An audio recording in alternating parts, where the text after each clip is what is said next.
I'm James Turk. I'm a director of the Gold Money Foundation. I'm here with one of the legends of Wall Street, Jim Sinclair. Jim, it's a pleasure to speak with you. It's my pleasure to be with you. Thank you. I've listened to your brilliant presentation here at the GATA conference in London. I'd like to talk to you about it a little bit. I want to focus in on this 1764 number. How did you come to this 1764 number on gold? The angels that I've published, the numbers that I've suggested and to a large degree been successful with, actually come from a formula that Jesse Livermore used, and he actually used it for new issues. But it applies to gold. It was published in 1923 in the Wall Street Journal, and it's called The Square of the Numbers. Okay. Now, the significant thing in my mind is that when this 1764 number is breached to the upside, you were saying that gold could go exponential. Can you explain some of your thinking behind that? Well, we've been through two phases in gold, in my opinion. In other words, the first phase was rather arithmetic. It had a nice angle of appreciation, but not a great angle. When we crossed the 524.90, I suggested to people that possibly trading wasn't the best idea. That real money is made by holding a position that's right and holding it for the duration of that period of correctness. Riding the trend. Just riding that whole trend without the need for leverage. Yeah, without I agree the need for catching every interim top. 1764 has the same implications as 524.90 had. It's mathematical. But what it would indicate would be that the trend had changed now from arithmetic with certain periods of a geometric rise into a period of time where exponential rises are possible. 1764 is the loss of confidence. 1764 is the king has no clothes. 1764 is the transparency of the depth of our problems and the duration of our problems. Well, you hit the nail on the head, not only explaining, why gold is going up, but something to me that's very important, the sentiment indicators. For something to go exponential, there has to be a change in psychology of, various participants around the world. So you're implying that sentiment is going to change negatively for national currencies and positively toward gold in such a way that it will just keep running? Lack of management. Something on its own. Situations developing without any plans on how to handle them, but rather just reacting to circumstances as they come. Yeah. The absolute embarrassment of the compromise that allowed the debt ceiling to rise in the U.S. Anyone who had any part in that arrangement should be embarrassed. It's becoming clear to the world that we react to circumstances in North America, in the U.S., without any plan whatsoever for what they might be. Yeah, understand completely. So, policymakers they don't have the political will to do the right thing. They don't have the political will to turn around and get back on the right road and stop this train wreck that looks like it's going to happen. This is a slow train wreck. It's going to go on, in my opinion, right through 2015. This train wreck is circumstances creating decisions reactively. This train wreck is an out-of-control economic circumstance. This train wreck is exactly the same as if you and I spent everything we had, borrowed on our credit cards, and lost our job on a national basis. Credit is gone wild, and it's coming home to roost. But, this is something different. I've gone to countries like Argentina in 1991 to study the problems with the currency and hyperinflation. But, we're talking about the world's reserve currency here. Yes. So what you're suggesting is this is going to have a profound impact, not just in the United States, but everywhere? For exactly that reason. The reserve currency, the currency upon which other central banks have taken comfort, that reserve currency is broke. That reserve currency has debt that can't be controlled. That reserve currency is going to transmit its problems throughout the Western world.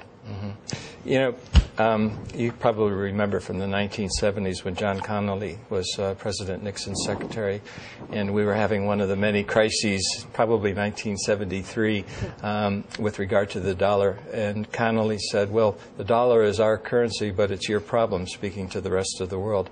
Is that still the same attitude today? That madness still continues, but I don't think continues anymore.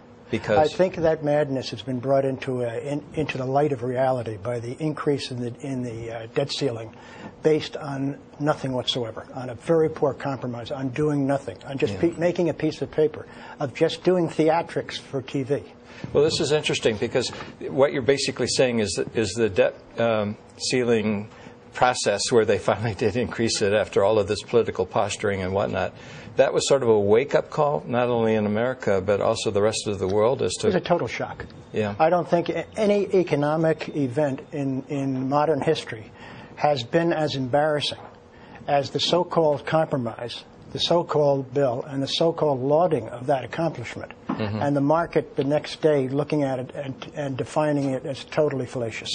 Are you comfortable talking about the euro and what the implications of the dollar are going to be on the euro? It's not just simply the dollar on the euro or the euro on the dollar. That's day-to-day trading. Our problem is not a problem of just the U.S. dollar.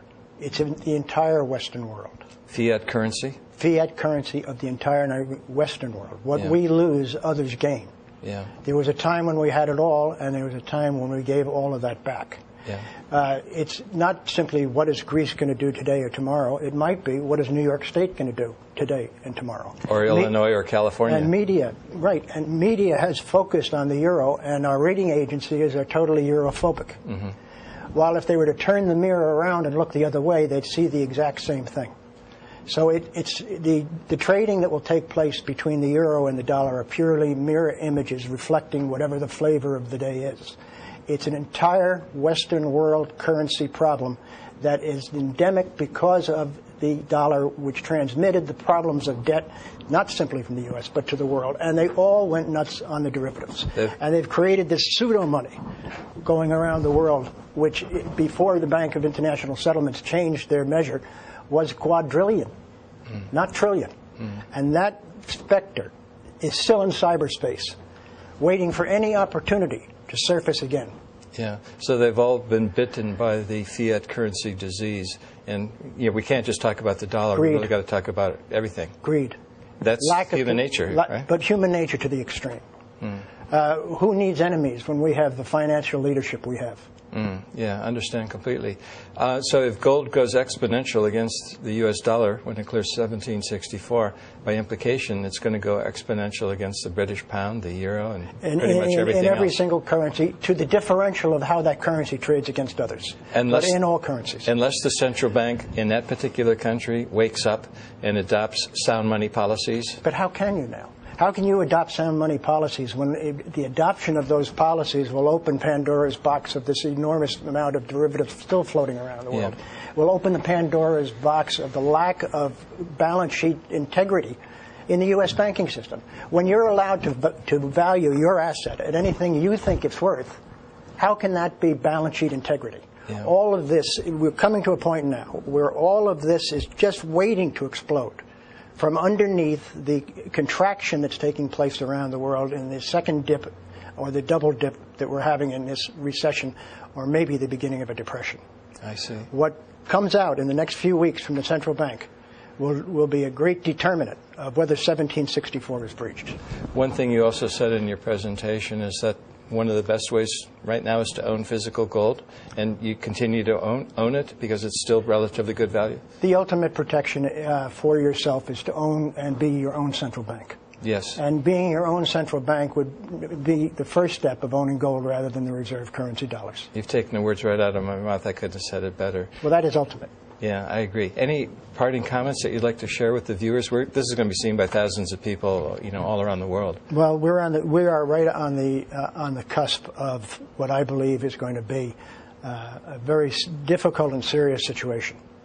I can't conceive of how the balance sheets of the international banks, which they've developed themselves through their ability to value their assets at whatever they please to value it at, can remain camouflaged with the contraction now public in the world business. I would expect to see central banks move to further liquidity. I'd expect to see currencies move to further worth dash less rather than worth more. And those that have protected themselves now, I think, will benefit from that protection. But I think it's at a point where it's almost too late.